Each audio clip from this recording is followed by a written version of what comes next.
Selamat berjumpa kembali di channel YouTube Uncle Peace. Pada video kali ini saya akan berbagi cara budidaya Daphnia magma atau DM.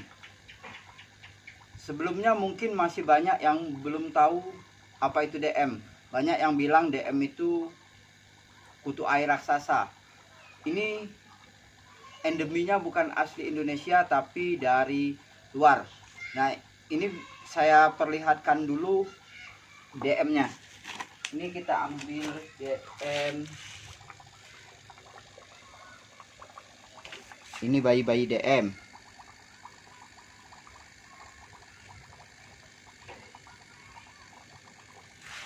Ini bayi-bayi nanya. Ini bayi-bayi.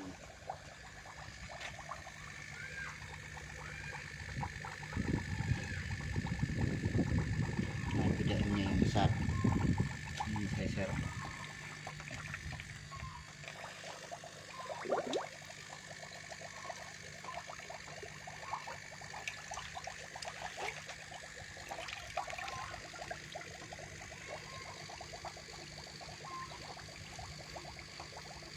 Nih, lihat di sini.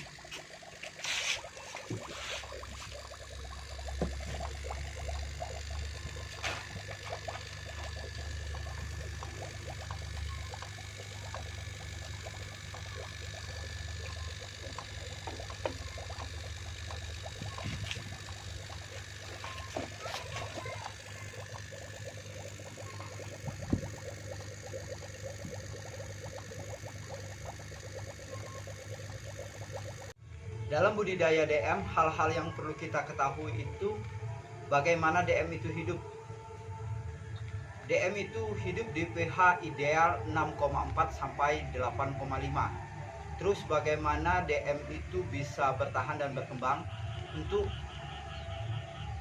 bisa berkembang dengan baik, DM itu perlu dikasih pakan yang bergizi, suhu yang sesuai, dan oksigen yang mencukupi. Selain itu, kita juga harus mengetahui apa yang mengakibatkan DM itu mati. DM itu mati diakibatkan karena pH air yang turun di angka 5, bom amonia, kurang oksigen, dan umur. Umur DM itu maksimal kisaran 28 hari sampai 35 hari. Setelah kita mengetahui itu, baru kita melangkah untuk budidaya DM.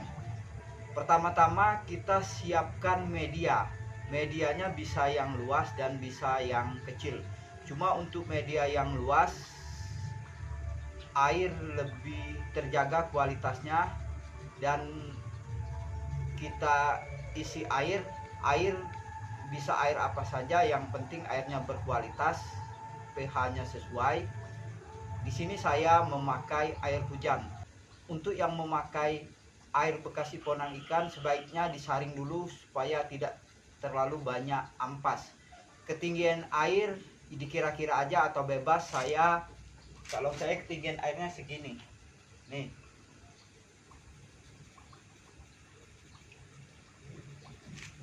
Saya terkena sinar matahari pagi outdoor. Ini kalau terkena sinar matahari, dia akan tumbuh lumut hijau. Lumut hijau itu juga tanda bahwa cahaya tercukupi, dan itu bisa menyerap amonia, nitrat dan nitrit, serta bisa menjadi pakan cadangan bila tidak ada atau terlambat memberi pakan. Sebelum kita memasukkan DM, sebaiknya kita jadikan dulu sistem bakteri yang berjalan dengan baik. Ketika ekosistem berjalan baik, amonia akan teratasi. Yang biasanya amonia terjadi bila kita memberi pakan terlalu banyak. Itu amonianya bisa diurai oleh bakteri. Ada kebanyakan orang sebelum DM dimasukkan, dia memberikan IM4 untuk membuat bakteri dan dikasih pupuk NPK sebagai pakan bakteri itu. Tetapi setelah DM dimasukkan, sebaiknya pemberian pupuk dihentikan karena bakteri sudah dapat memakan sisa-sisa dari kotoran DM. Nah, di sini juga bakteri membutuhkan oksigen. DM juga membutuhkan oksigen dan DM itu kepadatannya sesuai dengan oksigen yang ada di dalam media. Cuma di dalam media ini oksigennya beda-beda, maksudnya di media A dengan di media si B itu bisa terjadi oksigen yang berbeda. Disitulah ada yang orang budidaya DM bisa bom sampai terlalu banyak, penuh DM-nya. Ada yang kalau banyak mati, itu karena oksigen yang terlarut di dalam airnya kurang. Nah, ini kita berikan aerator. Aerator ini juga sangat baik untuk menghindari jentik nyamuk. Karena kita ketahui nyamuk itu bertelur di air yang ada layernya. Ketika kita memberi aerator, itu akan memecah dan tidak terlalu membentuk layer. Mungkin kalau aeratornya kecil, layernya masih terbentuk, tetapi itu meminimalisir terjadinya jentik nyamuk. Jentik nyamuk itu biasa kalau DM-nya masih sedikit. Cuma kalau DM-nya sudah banyak, biasanya jentik nyamuk itu tidak ada. Setelah itu kita masukkan starter ke dalam media. Ini harus memakai starter karena bukan endemi Indonesia, beda dengan kutu air yang bisa timbul dengan sendirinya. Jadi sebaiknya kita pakai starter. Untuk pakan, DM ini merupakan filter feeder. Jadi DM ini pemakan segala yang menyaring mikroorganisme. Itulah di media kultur DM air menjadi bening. Air menjadi bening dan amonia dimakan oleh bakteri tadi. Nah, disitulah kalau kita menerapkan hal yang seperti ini, air tidak perlu diganti. Jadi di dalam kultur DM ini tidak perlu ganti air. Cuma kalau bakteri belum berjalan dengan baik atau tidak berjalan dengan baik, disitulah kadang yang perlu sipon atau pergantian air.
Supaya ekosistem bakteri berjalan dengan baik, banyak juga orang yang menambahkan bioring karena bakteri itu tumbuh di tempat yang berpori, dan semakin banyak bakteri kualitas air semakin bagus. Cuma saya karena di sini hanya untuk sebuah konten, saya hanya memakai batu koral.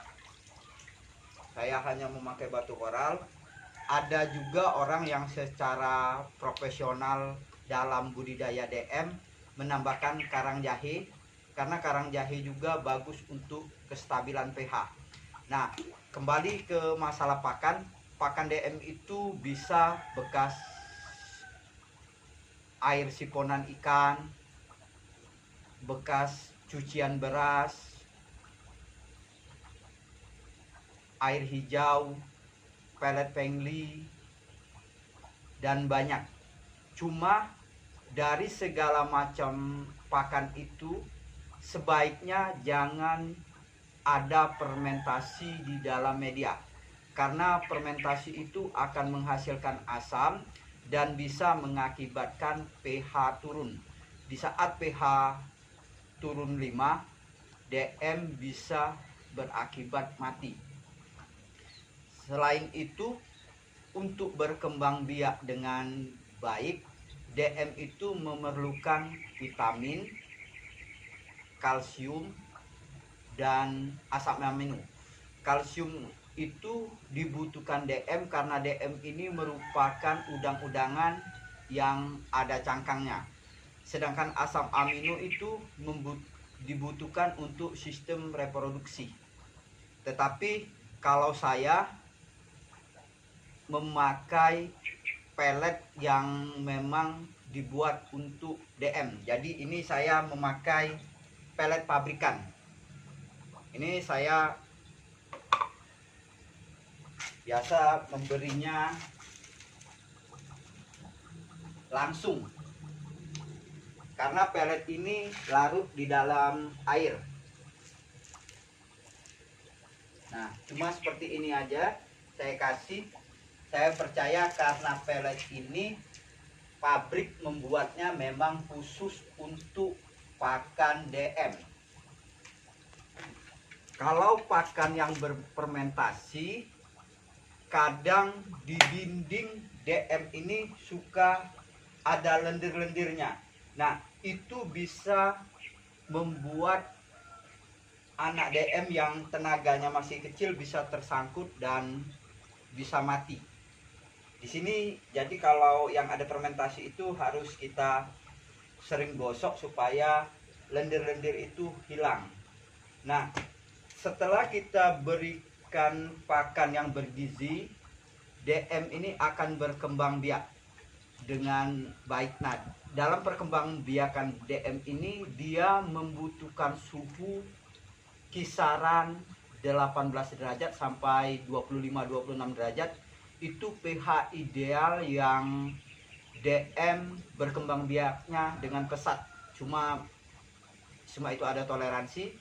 Disitulah DM itu pada saat musim penghujan biasanya lebih banyak atau lebih pesat dalam berkembang biakannya. Nah, kadang ada juga yang menanya, gimana kalau media kultur terkena air hujan? Sebenarnya air hujan itu tidak apa-apa, karena saya juga asalnya memakai air hujan. Cuma air hujan itu bersifat asam. Di saat dia terkena hujan dan pH-nya berubah secara drastis, itu bisa mengakibatkan DM mati. Nah, di situ bisa kita lihat kalau medianya kecil kena air hujan, ya pH-nya bisa berubah secara drastis. Kalau medianya besar tidak terlalu drastis. Kadang ada juga yang memberi lubang, itu para pembudidaya DM memberi lubang. Jadi pada saat terkena air hujan itu airnya akan keluar, jadi tidak penuh dan tidak meluber juga. Jadi untuk air hujan tidak bermasalah selama dia tidak mengubah pH secara drastis, karena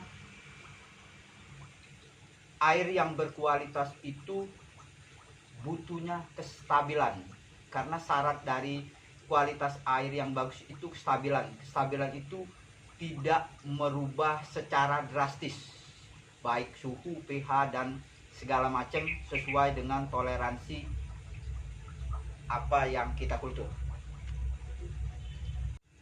DM ini berkembang biak atau brojol di saat usia DM kisaran 5 hari sampai 10 hari. Jadi itu brojolan pertama, tergantung dari kondisi. Interval sekitaran 5 hari itu akan brojol kembali sampai DM-nya mati. Dan kadang DM itu pada saat dia mati atau mengambang ke atas, dia akan melepaskan telur-telurnya atau dia akan brojol. Jadi nanti biarpun DM-nya mati, kadang timbul anak-anak DM. Nah, di situ harus juga diketahui oleh pembudidaya DM. Kalau kita mau secara profesional, jadi dalam panennya DM itu sebaiknya diambil yang sudah tua. Sudah tua ini maksudnya sudah tidak terlalu produktif. Sedangkan yang usianya seminggu sampai 28 hari itu usia produktif. Jadi kita ambil pakai saringan yang besar, yang kecil lolos itu yang dipanen. Atau kita bisa juga membuat di dalam media yang banyak. Pada saat memasukkan starter itu yang usianya tua-tua, nanti DM-nya beranak, kita tahu akan umurnya DM. Nah, kalau soal umur nanti itu untuk mengetahui umurnya DM dari mana? Yang tahu umurnya DM itu yang budidayanya, karena kita tidak tahu umur DM dengan melihat DM-nya ini umur berapa. Jadi pada saat beranak itu induknya diambil kembali, jadi yang itu usianya berapa. Disitulah kalau untuk budidaya secara profesional, kadang konsumen banyak yang membutuhkan ini untuk ikan apa. Seperti untuk ikan cupang atau burayak cupang, DM itu bisa juga untuk anakan cupang, tetapi DM yang masih kecil-kecil. Nah, jadi di situ harus secara profesional dan dibuat sistemnya bagaimana DM itu bisa menghasilkan sesuai yang kita inginkan. Di saat oksigen pada media kurang tercukupi, DM akan membentuk hemoglobin dan DM-nya akan berwarna merah. Cuman ada yang berbeda pendapat juga bahwa DM itu warna merahnya karena pakan. Jadi jangan terlalu dipermasalahkan, yang penting DM-nya tetap sehat. Untuk yang memakai pakan air hijau atau chlorella, itu mikroalganya hidup. Kalau kita memberinya kelebihan, tidak membuat air menjadi kualitasnya turun, cuma mikroalga itu pada waktu siang hari dia akan berfotosintesis dan menghisap CO2 dan mengeluarkan oksigen. Di situ membuat media kultur menjadi oksigennya bagus. Tetapi di malam hari dia akan melepaskan karbon dioksida. Nah, disitulah butuh namanya aerator di malam hari biar pH-nya tidak drop. Setelah DM-nya berkembang biak, itu DM akan menghasilkan lebih banyak CO2 dari hasil pernapasannya. Setelah banyaknya CO2, pH-nya akan mudah turun. Kalau ini DM-nya padat, kita juga akan memberi pakan yang lebih banyak daripada DM-nya masih sedikit.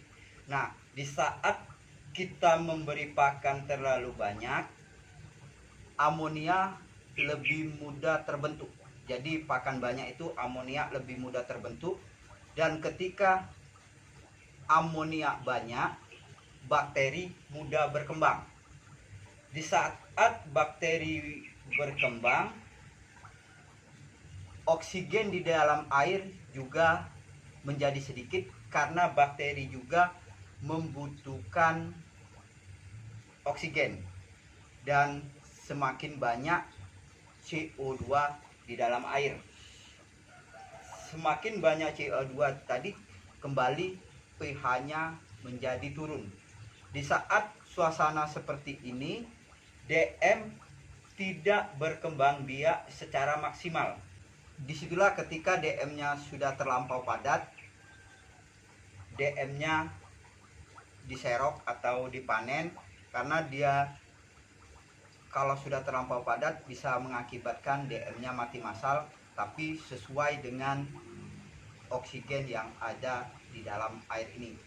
Jadi kalau kita mengerti bagaimana memelihara DM secara profesional, akan mengerti juga cara menjaga kualitas air. Sebelum saya akhiri konten ini, kita lihat dulu DM di dalam media ini, dan semoga ini bermanfaat, dan terima kasih.